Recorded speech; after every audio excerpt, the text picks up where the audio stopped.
joining us this Thursday evening. We appreciate it. So, I want to go ahead and do my usual and address the community guidelines. Respect is always the basis of our conversations. Please respect any guest that comes on our show talking about their passion, purpose, and plan behind their entrepreneurial endeavors or their small business endeavors. I ask that you respect this as this is a safe space. So please, while you're doing all of that, don't forget to like, follow, and share Doing the Most Media, whether that's on Facebook or Instagram. If you're catching this on YouTube instead, definitely subscribe because you don't want to miss anything small business related, especially related to Black-owned businesses as we center those businesses.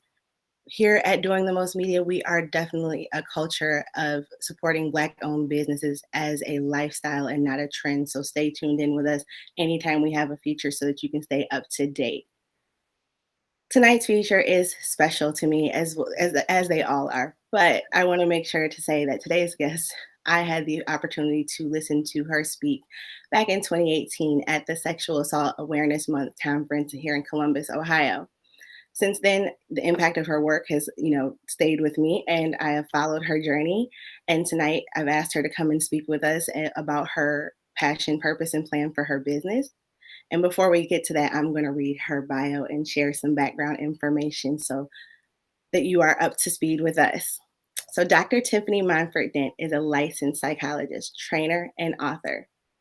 Her primary areas of interest are sexual violence prevention and intervention on the continuum and the role of intersectionality in the lives of Black and Brown girls and women, racial trauma, radical healing, social justice work within the mental health profession, and culturally informed work with those within juvenile justice and child welfare systems. She has been featured on local and national news programs addressing the importance of emotional wellness in Black communities, mental health, in times of national crisis, and the school to prison pipeline's impact on Black girls.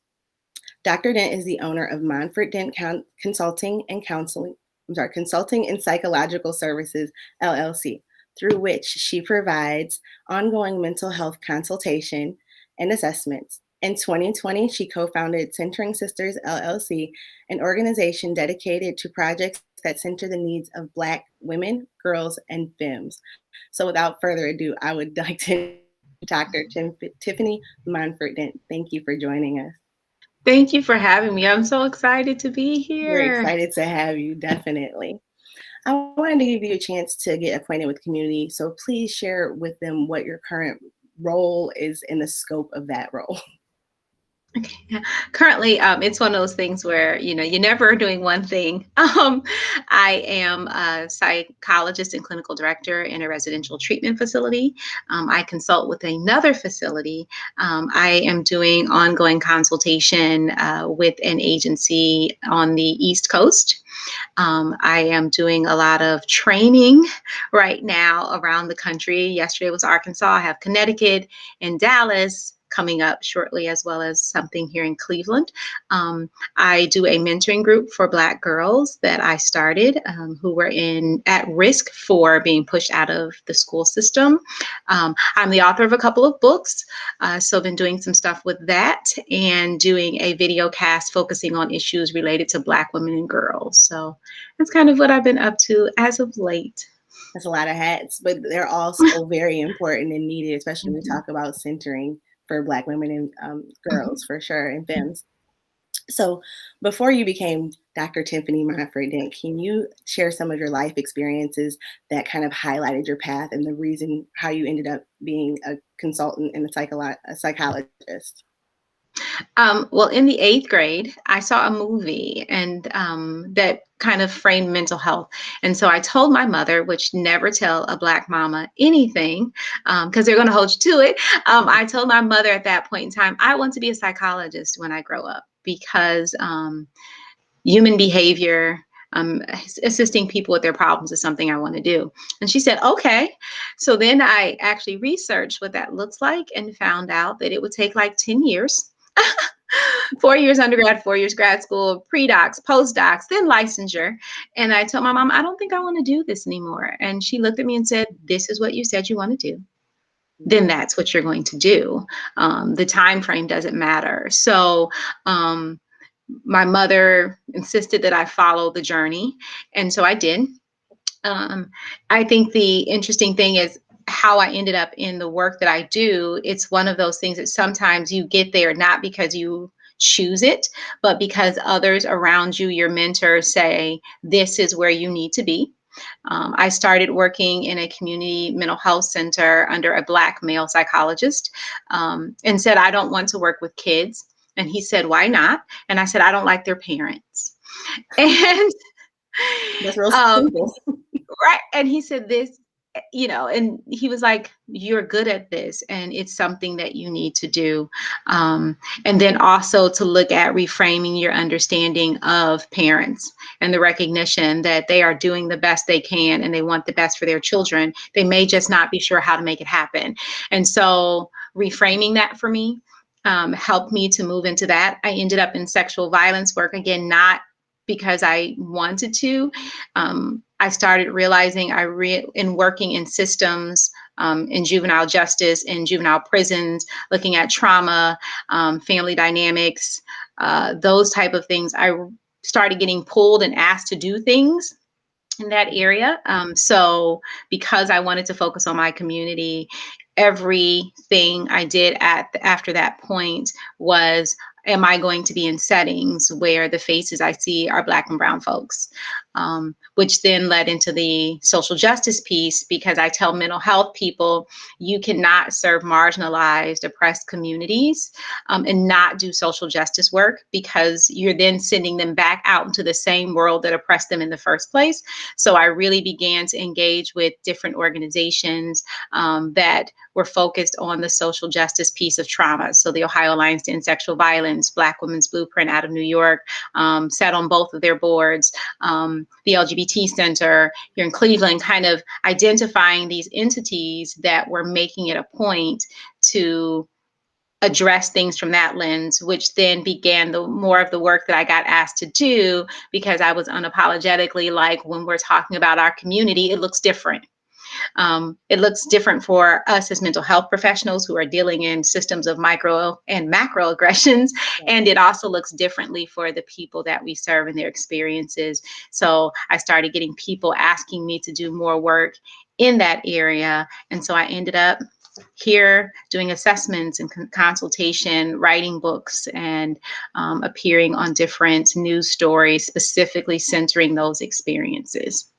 That's amazing, because we really need people who are sitting at the table willing to speak up and kind of have those uncomfortable moments or create those uncomfortable moments in order to Mm-hmm. create change. What is it like being the person that's at the table, raising your hand for those things?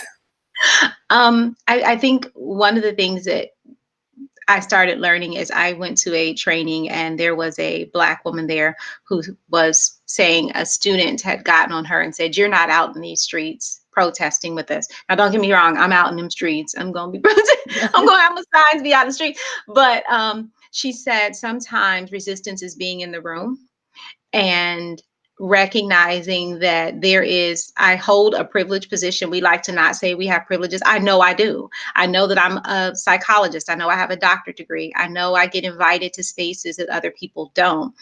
And in that, there is this expectation for myself that I have to say what no one else is saying. I also have to make space and insist that I'm not the only one at the table, and make sure that when I have the ability to invite people there, I invite other people into that space. Um, my friends get amused because usually, and even my boss, who because at my one job, because they say I just kind of lean back, I do like this, and I'm like, and they're like, she's about to say something, and usually I'll be like, I'm confused. And they're like, she ain't confused. She ain't confused about nothing. What she about to say. Hmm. And part of it is having to call it out and not caring. Because my thing is, I'm not in these spaces to validate whatever mediocre minor work that you're doing in service to my community. I'm here to make sure that you do better. and that I hold you to doing better, and being okay with understanding that sometimes I'm not going to be invited back. But what you're not going to do is have me sitting there and go out and cause harm to people that matter to me and to communities that matter to me, and be able to justify it by saying Dr. Tyffani was there and she was fine with this. So when I come, they know what they're getting. And if they don't, they find it out real fast. And we go with that. So. And I can appreciate that. I can really appreciate that. And anybody who is an advocate, anybody who's a social worker, since it's social work, National Social Work Month, anybody who's a helper can probably really truly Mhm. understand that, because in those spaces, in those moments, that's the work. Absolutely. So would you do me a favor and please break down for the community what it means to have a culturally aware or culturally informed kind of service when it comes to I think psychology? I'm sorry. the culturally informed, go ahead. I'm sorry. What was the last part? For whether it comes to psychology or any helping field, when it comes to that, what does that mean in that context? I think the first thing is understanding that you'll never be culturally competent. You will never know everything about a community that you serve, especially if it's a community in which you do not exist and that you're your authentic self. So I will never be culturally competent related to Pacific Islanders or to Southeast Asian communities, because I'm not a part of those communities. That is not my lived experience. And so, for one, when someone says they're culturally competent, I tell people run, because they're coming from a framework that I know what I need to know. If you somehow are not falling into the boxes of what I know, I'm going to challenge your reality because I know it. And if you say it ain't true, something's wrong with you and you just don't recognize it. I think in culturally informed is this understanding that we're looking at the entire system, and that culturally informed means resources that are being used are representative of the communities that they're serving. So whether you're using certain evidence-based practices, whether you're using certain therapy resources, whatever the case may be, that they need to be normed on and inclusive of the communities that you're serving. It's not a matter, we don't say it's okay to change Michael to Michaela and then he to she and say, see, now it worked for girls. And so when we're looking at culturally informed work, we need to make sure that we're looking at the healing practices in those communities, that we're making sure that the work we're doing is informed by those intersections of race, class, sexual orientation, that we're always learning. That we're always listening specifically to the community and what they need, and not trying to get those communities to fit into a box that works for us, that we're providing services within that community in the way in which that community can receive them, which means that, for example, I developed a resource that's being used by Cleveland Rape Crisis Center that's specific to Black women survivors whose perpetrators are still going through the legal system. And so part of it was looking at and acknowledging, being culturally informed talks about the messages in our community around the criminal justice system and the unfairness, and putting people in that system, that looks at the messages that were taught about Black women and girls and who's responsible for sexual assaults, the messages around forgiveness, that it's full community versus the individual, that all of those pieces are informed by what the community needs, and that's going to differ based upon the community. It can't be that what you developed for Dominicans is what you use for Haitians, without consulting with that community and saying, does this work for you? And I think in this work, we don't do enough of that. We claim diversity, we claim cultural competency, and what we do is we put up a sign that has a Black girl on it, and we say, look, we have a Black girl with an afro. Look at us. And it's like, but your staff is not reflective of that.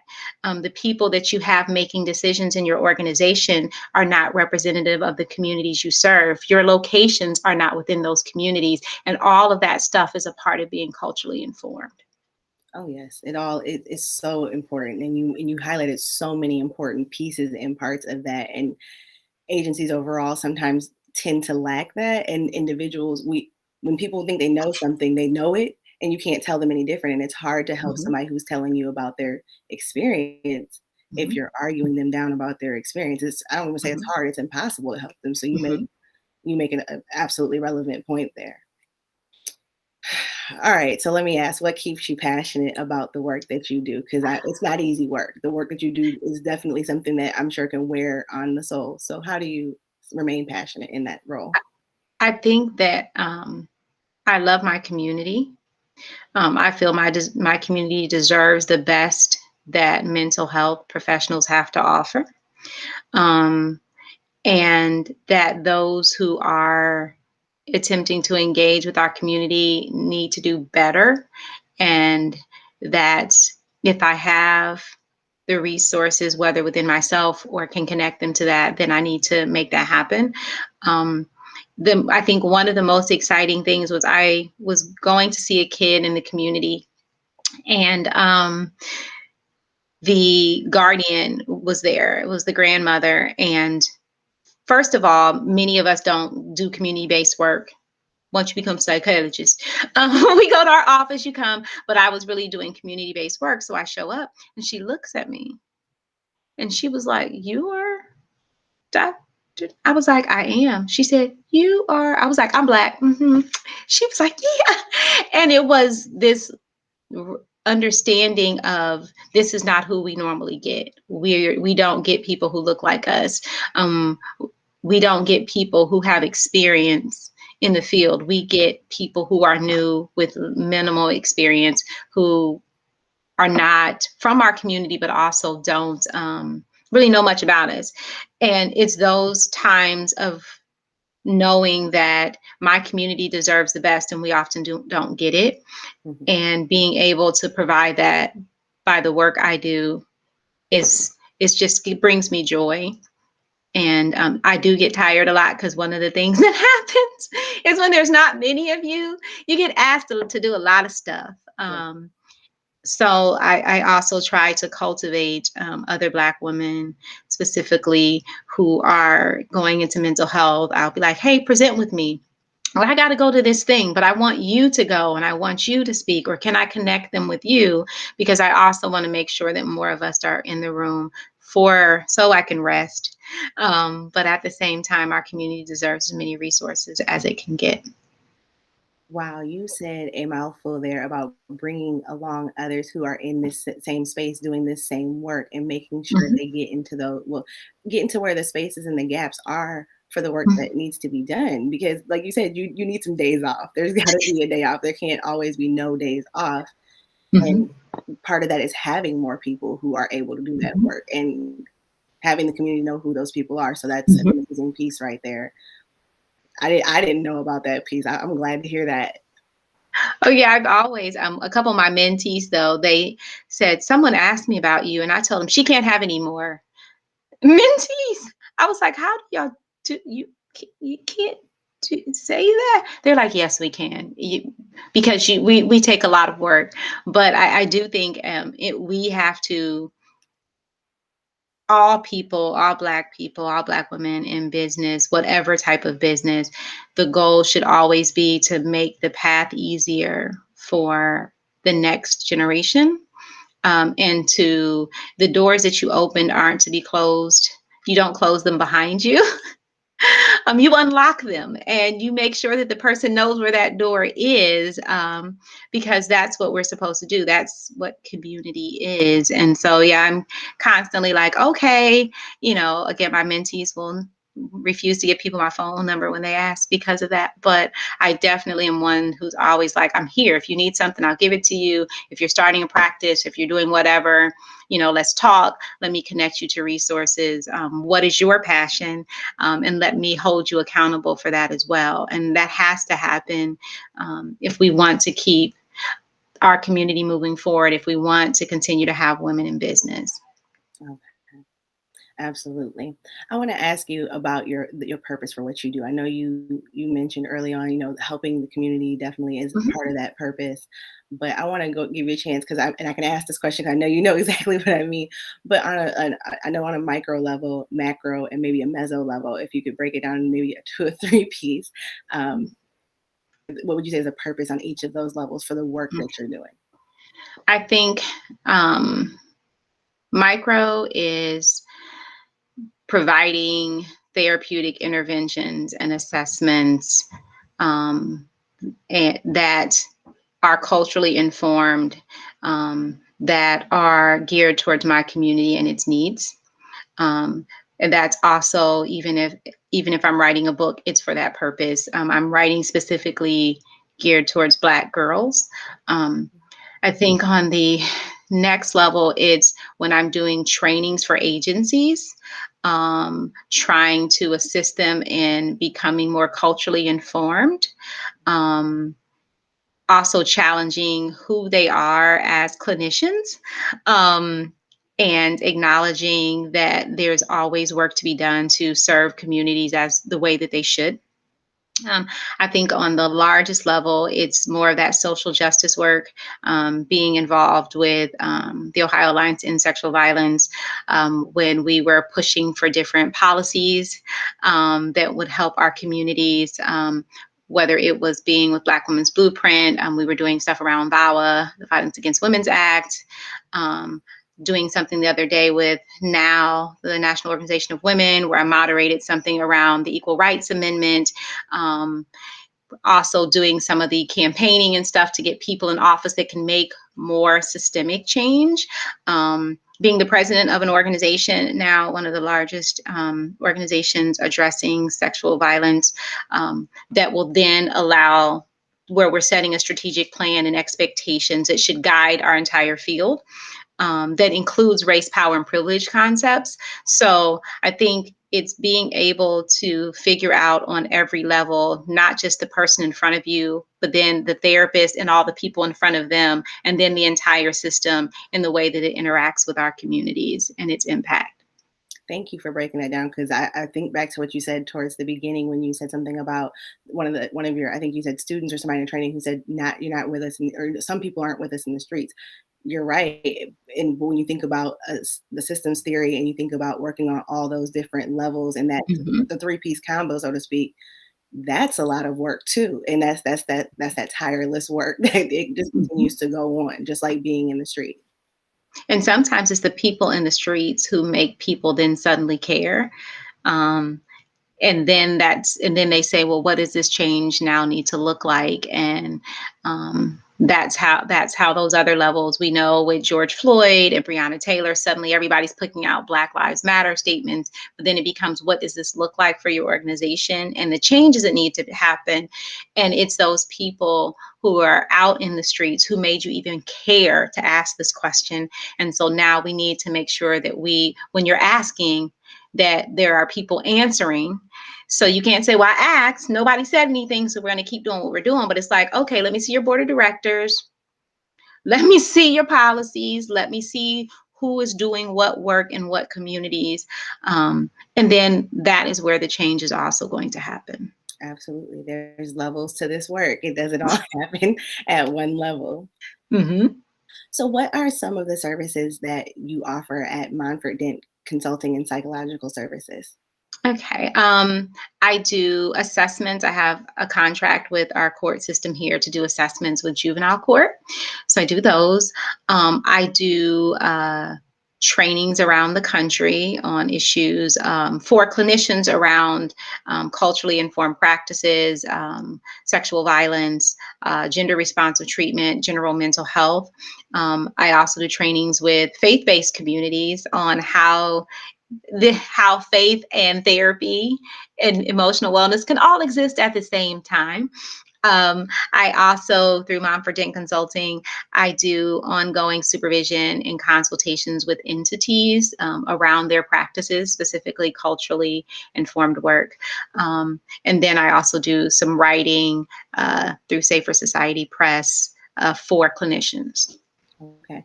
I have to ask because you said it, and I feel like we just need to unpack that a little bit. What is it like working with faith-based communities? Because that's, again, I can sense how large that work can be.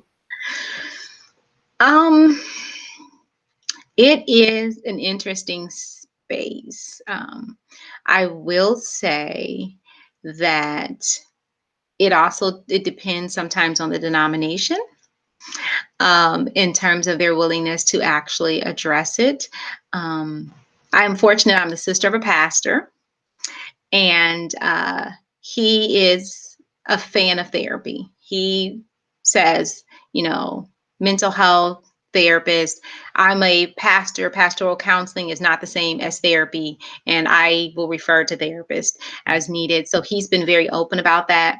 In other spaces I've had where I've scheduled meetings with pastors, and then they don't show up.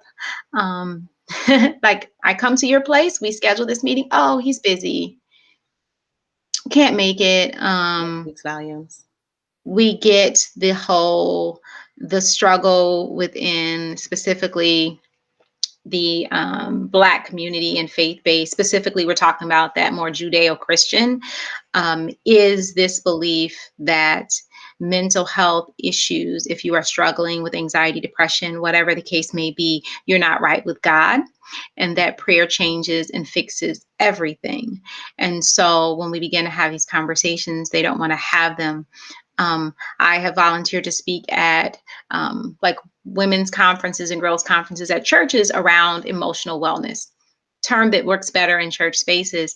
I've had people then say that it's my ministry and that I'm a minister. And I say, no, I'm a psychologist. And that's how I need to be referred to, because we've got to be okay with having mental health professionals in this space and not calling us something that we're not. It needs to be okay.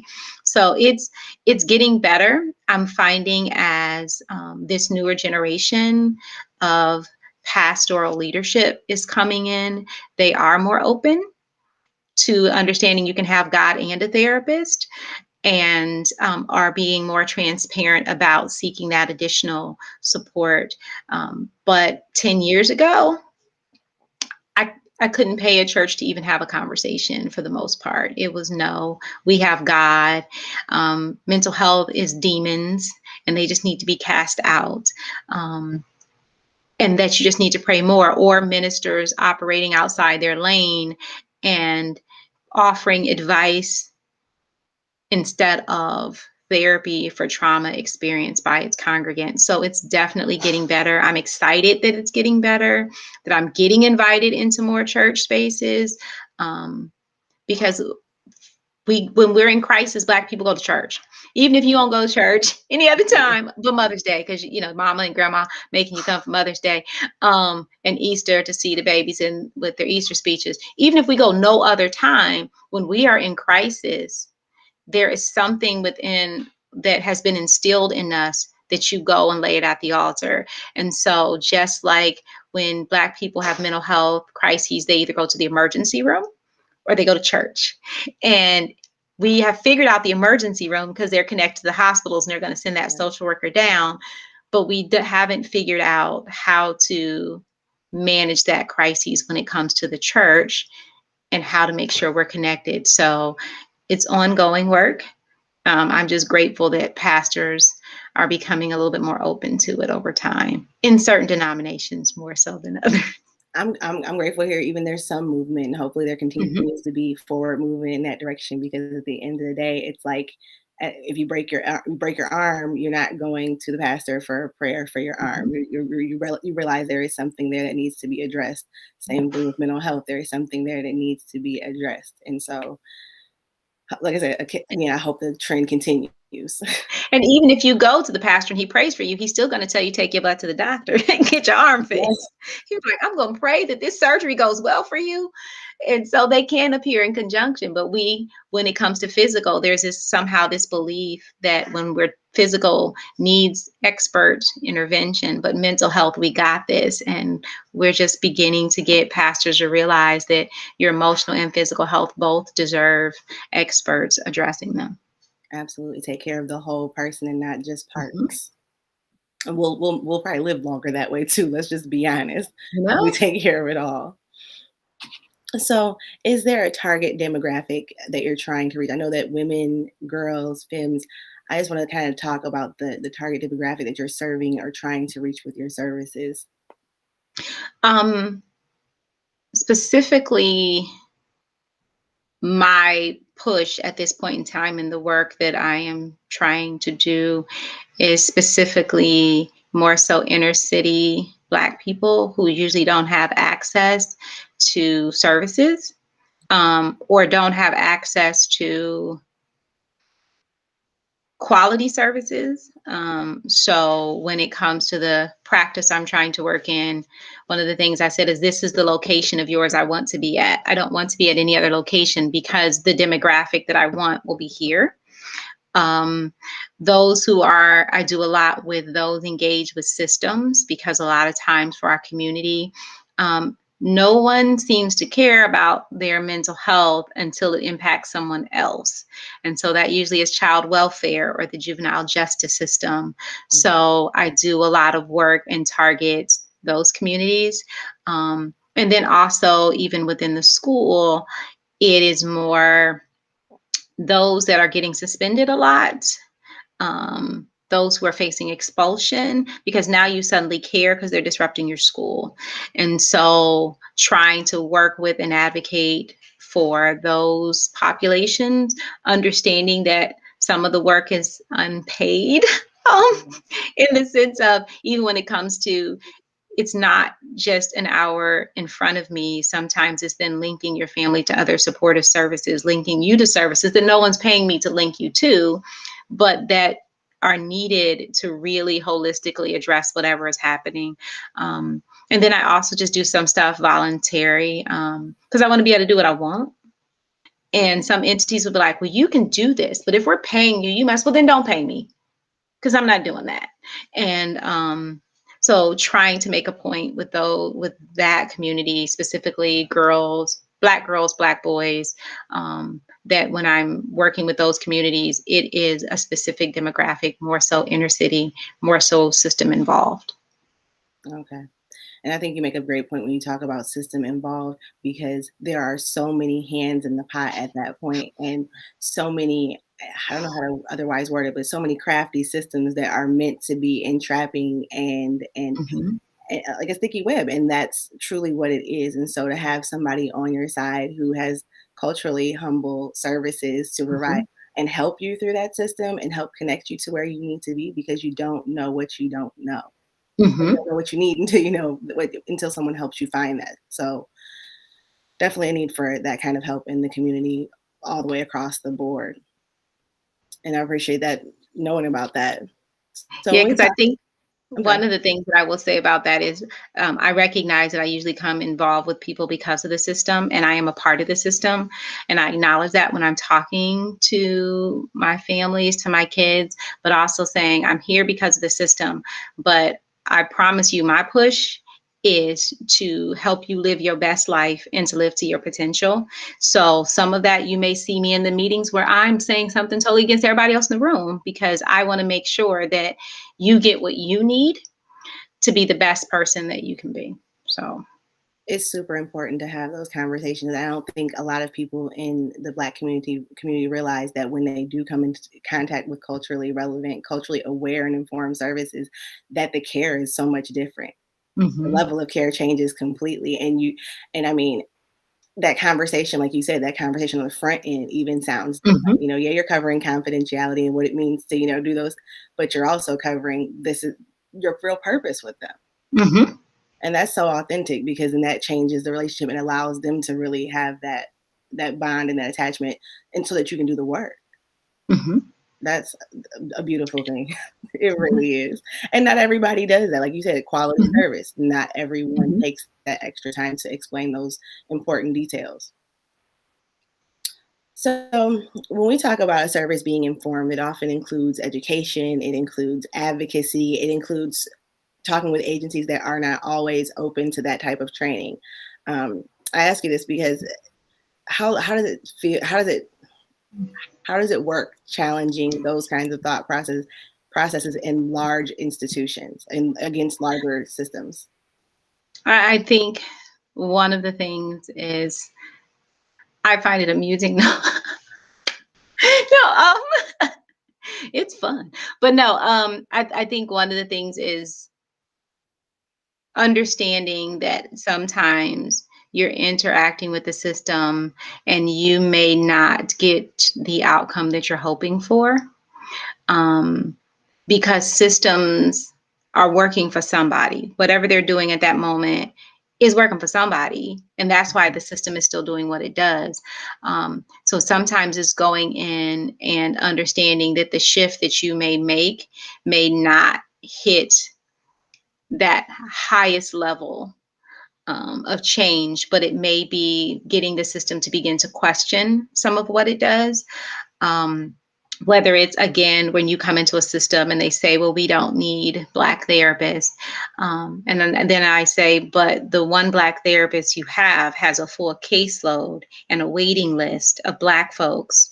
And the other 4 white therapists you have don't have full caseloads. Why is that? And then you need to think about it. Or you say, well, I can't find Black clinicians. And I say, well, where are you looking? Oh, your alma mater. Yeah, there's no Black people there. You're never going to find them. And then linking you to entities to try to build those relationships. So understanding that when coming into those systems, you can't just tell them that they're doing something wrong. You have to be able to link them to appropriate resources to help them do it better. When I've had schools say, well, we want to do more diversity, equity, and inclusion, you know what? Let me introduce you to Dr. Carolyn Strong, who does anti-racism work. She is an EDD, and she's a dean of students at a school. So she is your people. And this is what her research is, and this is what she does. And I need to link you with her, because I can't just say, yeah, you need to do better. I need to also understand that sometimes you're not going to do the work you need to do better, and that I have to be open to providing you resources or suggestions that are very specific. And that is all that works better in systems. Because if you're like, you know what, yes, you need to be more diverse. And they're like, we do. And then you say, and these are the ways. Or let's look at the fact that every person of color you have is your lowest service provider. You don't promote them. You don't have a pathway where you're strategic and planful in developing mentoring relationships for promotion purposes. The resources you're using, where do they come from? Have they been normed on the populations you're using them for? So asking the questions, challenging them, and then saying, and here are a couple that are. Here is a way that this mentoring relationship could work. Here are places where you can recruit. And doing those things seems to work better for systems than just being like, yeah, y'all wrong. But I get what you mean by it's amusing. I can at least, I think, at least I think I get it, because at the end of the day, to have to tell somebody that when the facts are all there, like honestly, Mm-hmm. statistics are there. Agencies run Right. numbers if they don't do anything else with their time. And if you can run the numbers and you can see that clearly in the data, like to have to come in and then say that and have that aha moment with them, it's amusing and it's sad at the same exact time. I think it's how they define the numbers. Usually it'll be like, this community doesn't want services. This community doesn't, they don't have follow through. They come once and they don't come again. So they define it in the way that keeps the system the way it is. That community is just resistant. That community just doesn't want services, versus saying, is that true? Have you talked to the community, or is it the way that you're providing them or where you're providing them that doesn't work for this community? So sometimes it is that piece of, oh, let me tell you, because what your conclusion is faulty, but it fits the narrative of what you needed to in order to maintain the status quo. And that's not working. So Yeah, and we definitely need to challenge that in ourselves individually and then on the whole as a system. mhm, Because if we're not checking those biases and assuming, it's really just the blame game, honestly, at that point. mhm, It takes it far down to that point. mhm. So being an educator and helper is not easy work to do. It is definitely draining. So what are some of the things that you do to care for yourself when you are done doing all of this at the end of the day? I am horrible at that. Even when I do self-care trainings, I'm like, I am going to be such a hypocrite here, because I'm going to tell y'all all what y'all need to do. And I ain't doing none of it. Mhm. I will say I am trying to be more like my oldest daughter, in the sense of she really believes in self-care. And so I think having her and my youngest daughter sometimes forces that, because I need to do things for and with them. So whether it's going and getting pedicures with my oldest, or before COVID, going with my youngest to the basketball court so she could practice it, or going for walks with her because she likes to walk with me. It kind of allows and forces some of that. I also like to binge watch shows. Oh So yeah. I will do that occasionally, where I'm like, you know what, I'm going to bathe and put on some pajamas and I'm going to sit here. And then I think one of the things that is fun for me, is work sort of, but it's fun for me, is I so love my Centering Sisters co-host. And even if I've had the craziest day, when I'm able to get on with them, it's just so much laughter and fun. And then just talking to my friends, um, because I always say, Dr. Tyffani is cool, but sometimes just being Tiffany, or some of the nicknames I will not repeat, Fair enough. is so refreshing. And being able, I think every Black woman deserves a space in which she can be vulnerable. And I'm fortunate to be able to find that with my friends. So, time with friends, times with my daughters, binge watching stuff, um, are the ways that I try my Well, hardest it's still to self-care for relax. sure. Mhm. Glad to hear it. So, since you do all the trainings and you work with people in different settings, you receive feedback as like a near constant thing. How do you go through that feedback, and what is your process for that, and how do you incorporate that into your work? I think one of the things is recognizing, a lot of times when I'm asked to do things, it's challenging the status quo. It's um, making people recognize that they have work to do, and that at times people can become real defensive about that. So understanding that it is likely, when I am talking about racism, white supremacy, misogynoir, um, the lack of diversity within our systems, how we do not do well with people of color, that someone's going to leave there offended.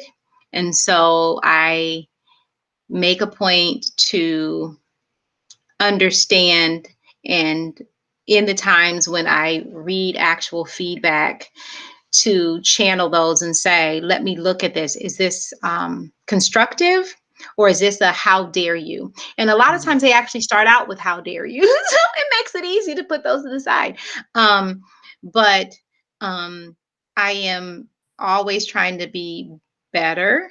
Um, I oftentimes now do things for systems, especially when they're larger things, large groups of participants, is whomever is collecting the evals, I will ask them, can you give me the themes?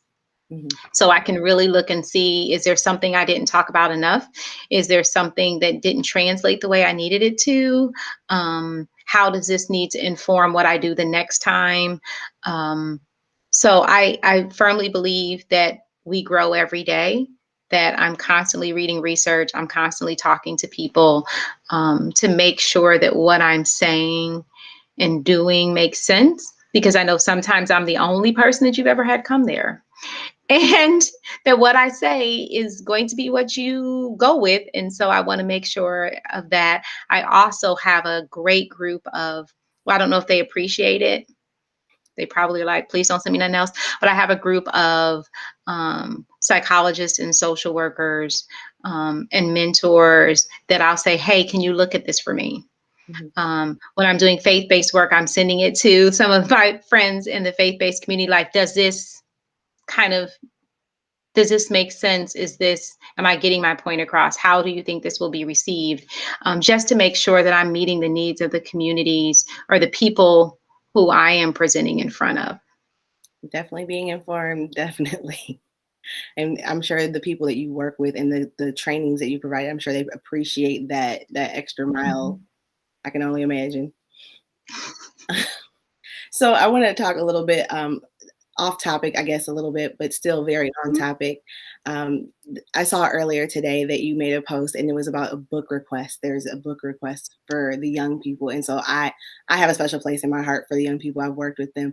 And I would like you to share that if you could, so that people watching, or whether it's now on the live or the replay, they have a chance to possibly help out with this. Oh, okay. Let me hold on. Okay.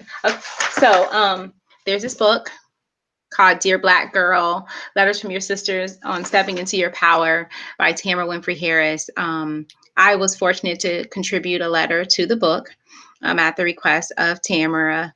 And I am trying to collect 50 copies of the book to give out to Black girls in Northeast Ohio. So as I'm collecting some of those, and the first ones came because the book just came out last week. So the first ones got delivered from I don't know who, because they shipped it straight from Amazon. And I'm getting in touch with guidance counselors at schools and girls programs and community centers just to get this book in the hands of Black girls. It's one of those things that I wish I would have had this when I was growing up. And I think even as a Black woman, some of them in there, I'm like, I need to read this now because I need to reflect on some things. So just asking people to donate copies. They can get it from Amazon, Mahogany Books, and Semicolon Books. I've been pushing those two because they're Black owned. One is in DC and one is in Chicago. They can get them and they can ship them right to me at P.O. Box 25361, Garfield Heights, Ohio. And once I get that 50, I'm going to be meeting with people and getting those donated to get them in the hands of as many Black girls as possible. Thank you. I appreciate that nod to definitely getting them from a Black owned business as well. Definitely support.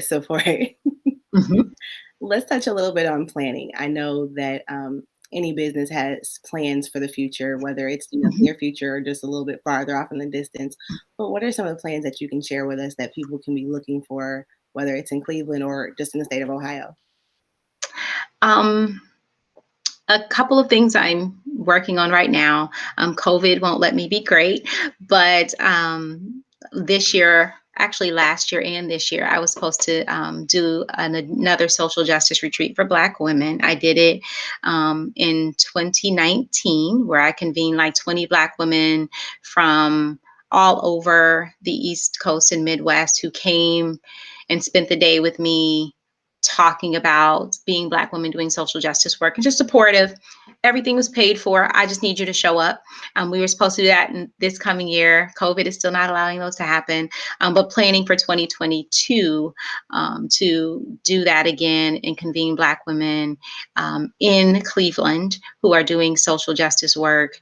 And this time it'll actually be an overnight event because we just did not have enough time doing more work with centering sisters.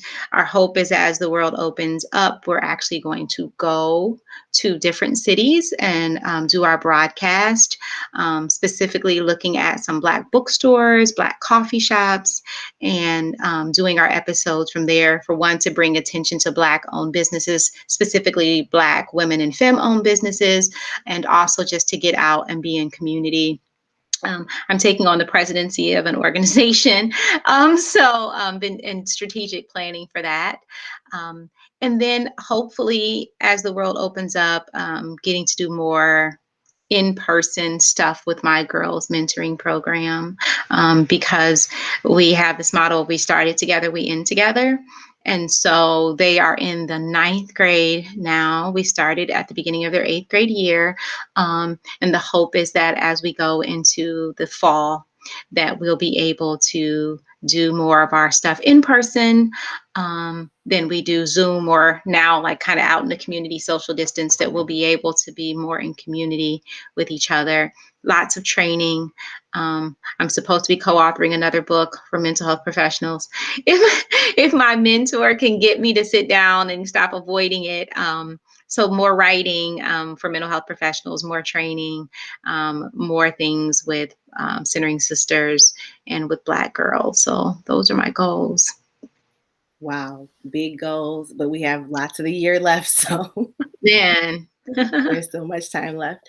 I just want to go ahead and see Is there anything that you wanted to share with maybe somebody who is thinking about a career in psychology or a helping field, like anybody who maybe is thinking about going that direction?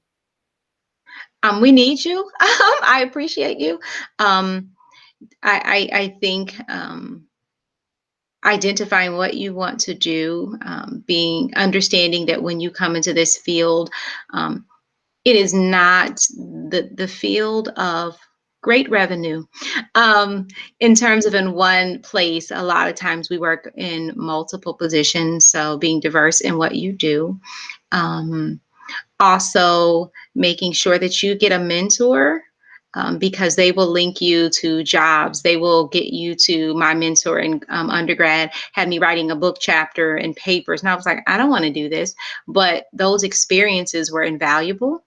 Um, and you don't know the opportunities that are out there, unless you are linked to people who are doing the work. Um, Also, identify exactly what you want to do. I'm a psychologist. I love being a psychologist. However, when people tell me I want to do therapy, and I was like, so you just want to do therapy? That's your goal? No assessments, no the psych evals and stuff, none of that. You don't want to be a full-time professor? And they're like, no, then you don't need to be a psychologist. You don't need those additional years of school that are going to put you in debt. Um, and you're going to find that you're doing stuff and it's not meeting your need, but it's just taking you longer to get to the goal. So I always figure out what you want to do, and in the field to determine which path you need to take to give you the maximum number of opportunities with the least amount of debt Yes. as possible. So No, but I appreciate your real talk and your honesty, because I'm hoping that tonight or tomorrow, whenever someone sits down and watches this, they hear this information, because at the end of the day, mhm, I don't know that these conversations are being had even enough in our community mhm, about not taking the least risky possible, path to where you want to be to support mhm, others. So that's and it's good information, and knowing that this is not the most lucrative field to be in, but the work can be rewarding and all of those things. mhm. It's important to know. And I appreciate you sharing Absolutely. that. All right. Well, I want to go ahead and give you a chance. Is there anything else you would like to share as we get ready to close out this wonderful time that we've had here tonight? I just want to thank you for having me on. I think it's important that we have these conversations about mental health in our community because they're needed conversations. We do have mental health concerns. It ain't new.